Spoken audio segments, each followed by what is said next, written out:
And just a little further than that, I think one of the reasons that we're having this also is to get the community more involved in the media.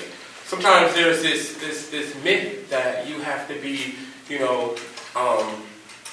this super great writer or this grammar, guru to be able to submit. And I think, and like he said, like we'll take the rough drafts and we'll work it up, we'll polish it up. But they need to feel empowered enough to know that your voice matters. What you're going through matters. You are the story. You can be the story.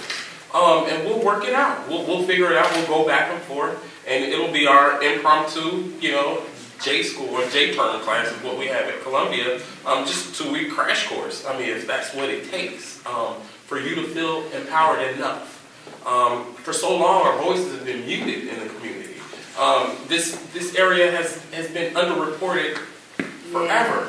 And so the idea is that once you get the community empowered enough to feel like their voice matters, that someone's going to read it, someone's going to publish it. Yeah, I may not be the best writer, but hey, I still have my byline in that paper. Someone gets to read it. One of the best experiences for me, like I said, I was born and raised here, and I'm walking down the street, and some guy that I knew at like 12 years from when I was 12 in the neighborhood, and he comes up to me. We're grown up now, and he went his path, and I went mine. But he came up to me, he said, "Hey, I read your column in the Austin Weekly News," and he's like, "Man, it was good. Keep doing what you're doing." And that moment for me to know that I was, this young kid maneuvering through the perils, the same plight that we're talking about, to be able to come back and write and empower this kid to at least read it. That's what the community newspaper is. Yeah, well, I just wanted to say that, number one, you need to work on distribution. I don't know if somebody's going around picking up newspapers and throwing them out or whatever. But I think that, and this is just my opinion, that the newspapers are not obvious enough. I mean, I'd like to get slapped in the face with Austin Weekly everywhere I go, so that I don't just have to make a point of, going down into the lower level of my church and hoping that the latest paper is there, because we get them delivered, at least 2 of them anyway. We'd like to get them all delivered to our church. But that's number one, I think, in my opinion, is the distribution. And then secondly, I'd like to see, I know money is a factor. Believe me, I know it is. But I'd like to see a resource page, just a resource page on things that are going on in the community. The young lady came over to our table earlier, and we were talking about resources, some of the resources that are in the community that people just don't seem to be aware of. And number one, if the papers were slapping me in the face, and I looked at the paper and people like me looked back, which happens more often than not in our community papers, I'd be more likely to pick it up and look at it and read it and see, there's a women's shelter here, or there's a health fair going over at Friendship Baptist Church here, where I could get my child tested for lead poisoning and asthma, and maybe get free teeth cleaning, or because these are the kind of things that we had at our health fair last year.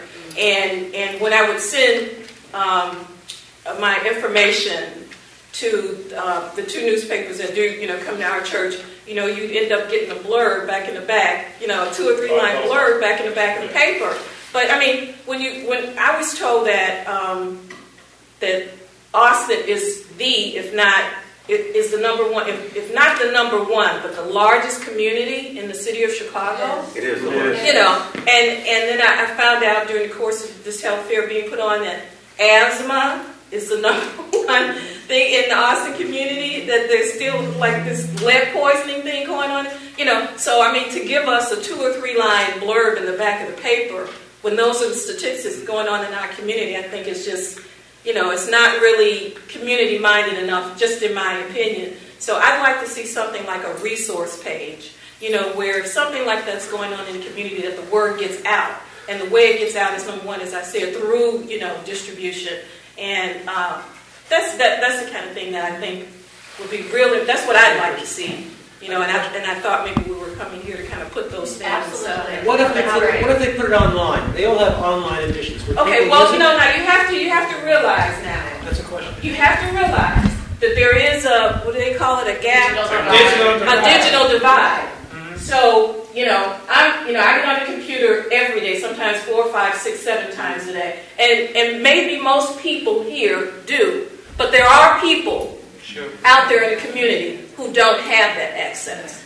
And hopefully that divide is closing, but it's probably not closing as quickly as we'd like to think or hope.